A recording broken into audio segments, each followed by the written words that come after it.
తిరుమల శ్రీవారి ఆలయం. ఈ ఆలయానికి ఉన్న ప్రత్యేకతలు చెప్పక్కర్లేదు. అలాగే ఈ ఆలయం హుండీ ఆదాయం కూడా ఎప్పటికప్పుడు రికార్డులు బద్దలు కొడుతూనే ఉంటుంది. ఈ సంవత్సరం మొదటి 6 నెలల్లోని శ్రీవారి హుండీ ఆదాయం ఎంతో తెలుసా? తెలుసుకుందాం. తిరుమల వెంకన్న ఆదాయం అంతకంతకు పెరుగుతుంది. ఈ మధ్య కాలంలో గణనీయంగా పెరిగిన భక్తుల రద్దీతో పాటు హుండీ ఆదాయం కూడా రికార్డులు బద్దలు కొడుతుంది. భక్తుల సంఖ్యకు తగ్గట్టుగానే అదే స్థాయిలో పెరుగుతుంది.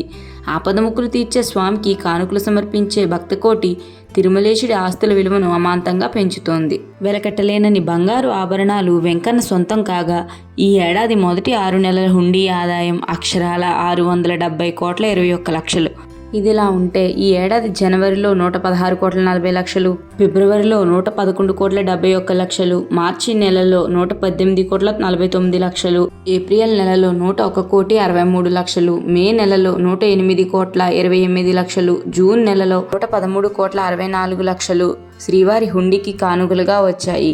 ఇది మొత్తం కలిపి ఈ 6 నెలలకు 670 కోట్ల 21 లక్షలు శ్రీవారి ఖాతాలో హుండీ ఆదాయంగా జమ అయింది. ఇక 7 నెలల క్రితం ఏడుకొండలవాడికి ఉన్న ఆస్తుల వివరాలను కూడా టీటీడీ ప్రకటించింది. ఈ మేరకు 24 బ్యాంకు ఖాతాల్లో ఉన్న ఫిక్స్డ్ డిపాజిట్లు, గోల్డ్ డిపాజిట్ల వివరాల లెక్కలను టీటీడీ బయటపెట్టింది. ఈ లెక్కల ప్రకారం 2023 అక్టోబర్ 31 నాటికి 17,816 కోట్ల నగదు డిపాజిట్లు ఉన్నాయని, ఇక బంగారు డిపాజిట్లు కూడా గణనీయంగానే ఉన్నాయని వెల్లడించారు. టీటీడీ గోల్డ్ డిపాజిట్లు 2 బ్యాంకుల్లో ఉన్నట్లు స్పష్టం చేసిన టీటీడీ 2023 అక్టోబర్ 31 నాటికి 11,225 కేజీల బంగారం గోల్డ్ డిపాజిట్లుగా ఉన్నట్లు పేర్కొంది. ప్రస్తుతం స్టేట్ బ్యాంక్ ఆఫ్ ఇండియాలో 10,786 కేజీలు, ఇండియన్ ఓవర్సీస్ బ్యాంకుల్లో 438 కేజీల గోల్డ్ను టీటీడీ డిపాజిట్ చేసింది. ఆ వడ్డీ కాసుల వాడికి ముడుపులు చెల్లించుకునే భక్తులు రోజురోజుకి పెరుగుతూనే ఉన్నారు.